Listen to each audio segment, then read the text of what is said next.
welcome back to another Chris the Fish 03 video. So we've got an update on the tank's arrival and I'm doing a DIY sump.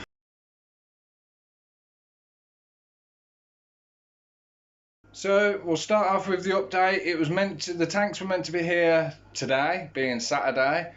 Nothing yet. Contacted the company, apparently because of the cold weather it was taking a lot longer for the silicone and stuff to cure, so we're looking Tuesday onwards before we can get the tanks. But in the meantime I've managed to do my first ever DIY sump. So I'm going to be making this tank as a DIY sump. So yes, it's got a divider in at the moment. So what I'm going to be doing is I'm going to cut all the silicone out, take this divider out, and then I'm going to turn it into the sump using the lid that I had on the tote. The plastic from that is going to be used as the dividers. So hopefully that'll all work out really well. I've never done it before, so I'll see how it turns out. So I've got the dividers cut and marked up. So all I've got to do now is mark on the tank where they're actually going, and then obviously a couple of them, not that one, this one will be raised, so the water will go down, up, over, do what it's got to do in here, and then it will go down, up, and into the back into the tank. So that's the plan anyway. Let's see how it all turns out. Alright, so I've been doing loads and loads of research on how to do this, and I have now got the tank cleaned. I've got it all marked. So now I've just got to get some masking tape and some spacers or something just to hold it up. Get the dividers or baffles put into place. Well, it's not the neatest job, but I've come back the next day and the two baffles that I've put in to start with are now solid, so now I've just got to put the other two in. Okay, new plan. So intake, media, I've sponged at the bottom, more media there, that one go under, heater and media in there, over for the bubble trap, and that will be the return. The reason I'm doing that is because the holes are at the ends, so I can put the heater in. I'll have to take the plug off, rewire the plug on, and bring the heater across and drop it down into there. And the silicone's in place for the last two baffles now. So in, over, under, loads of ceramic media in the heater, over, under, and then returned. I think for a first time DIY sump, that's actually not too bad. Let's just see if it all works the way I want it to. So now that it's all straight, siliconed and in place, we've just got to leave it to dry. Tanks aren't due now until at least Tuesday, so gives us plenty of time. At the moment, I don't know whether I want it to go in here, under, up, over, under, up, over and return, or go in here, go up, over, under, through, over, under and out. I don't know, I'm trying to figure it out. So with the 4-foot plywood, I've basically done a template, should we say. So where I've marked all works out perfect, so you can see the edge of that one meets the edge of that one, so on and so on. So that will be the 3 tanks. Then I've got from the edge of there to this line with a little bit of gap, which will be where the shrimp tank goes. And then you can see obviously I've put the sump under there, so that marks up perfectly as well. And then the next sump will start at that line and go to where that line is down there. So yeah, it'll be in, over, under, through, and then it'll go over, under, and then back out. So the 2 tanks will basically go into there and shoot back up and out of that way. So it might even be that for the return it can just go straight up, but for that tank it's going to have to come back up and over. Whereas with this tank, the in will go straight, well, pretty much straight down with a little bend, and that one will have to come up and all the way over.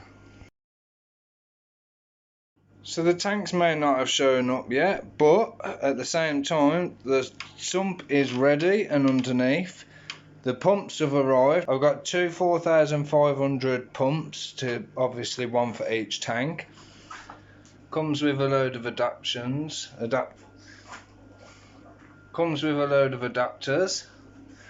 And then we've also got another box of goodies in here. So we've got ball valves, joints, elbows, and spray paint for the back of the glass. So now that that's in there, I've just got to get all the media and start getting it set up. This is the course media that was in the tank when Rob gave it to me. It's got a chunk missing out, so it's wedged in nice and tight anyway, because I've like forced it in. But it's got that corner missing, so I'm thinking the pipe work might be able to go into there, then it'll flow through and come up or something. I don't know if that'll work. A water change on this sump now, and it's running a hell of a lot better. For starters, it's going straight through the pads and not over there. Okay, so seems we're not going to be getting the tank in this video. I thought I'd just do this video based on the sump. So we got the 2 pumps in the end. I don't know whether I'm going to put the heater there or whether I'll put it in the middle. It does fit. I've also made some egg crate bases as well, just to protect the glass and give the water a bit more of a flow. I've got all the media that I had in the tote, plus a load more over there. So I'm just going to try and fill it all up and see how it looks. 20 minutes later. Okay, so for now we're pretty much done.